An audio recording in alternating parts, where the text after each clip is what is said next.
I remember myself sitting on the elevated stage on the right side of the gymnasium. It was June 2019. The band members, including myself, were practicing for the upcoming graduation. I was 16 years old back then. I slumped in my seat, watching those 500 college students listening to the host in the graduation program floor. A familiar college professor, the host of the graduation, shouted at the students from the first department to stand up and line up to the right side of the stage for the receiving of the diploma. I saw a familiar guy from the department briskly walking as he passed us by as we lined up with other students. My heart throbbed excruciatingly at the sight of him.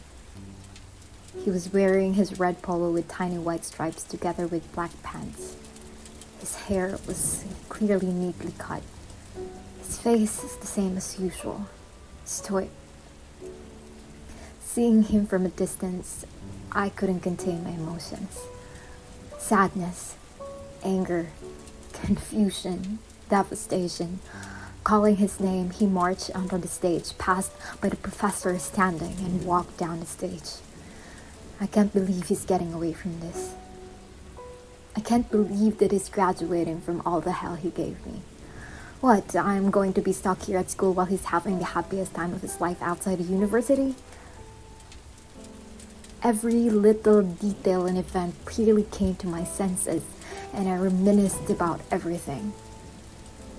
I remember his gaslighting, manipulation, and abuse in emotional aspects. I remember everything. It hurts that he doesn't have the heart to acknowledge his mistakes and apologize. My eyes spooled with tears while I was listening to the deafening Aida orchestral music coming from the sound system. Here I am, staying silent for long months because I have no one to seek comfort with. I can't stay here much longer.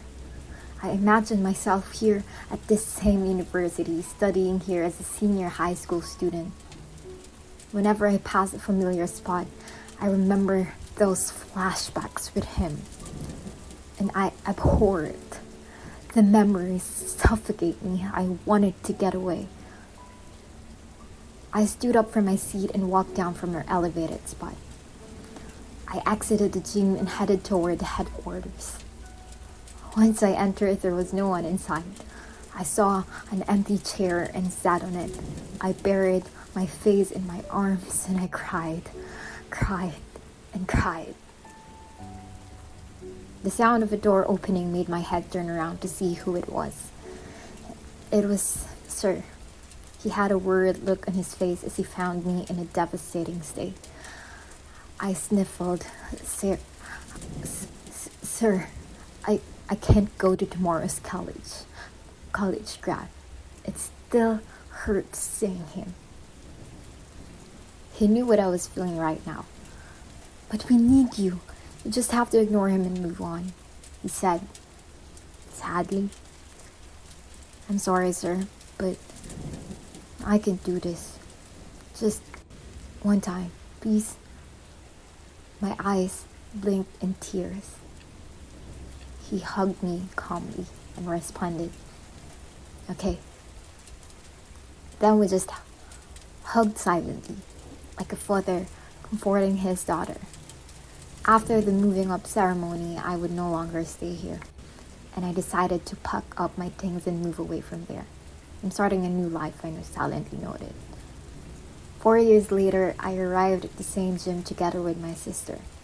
I was wearing a blue dress that reached up to my knees and let my hair flow straight. Today, she's graduating from senior high school at this university, and I'll be the one who'll march with her and give her the medal on the stage. Again. Well, me? I'm already an upcoming sophomore at a faraway university. I'm now carefree and have grown up. I've visited the classrooms, gym, and the usual hanging spots I stayed when I was in high school. I encountered my teacher, who became my father figure. I smiled at the thought that he has aged well. I called his name using my usual cheer voice. Sir! He stopped walking as he heard my familiar voice, looked back at his surroundings, and found me. Astonished at my appearance, he openly embraced me with joy in a crowd full of students and faculty. Even though the bittersweet memories from the past faintly stayed in my mind, I believe that time healed me.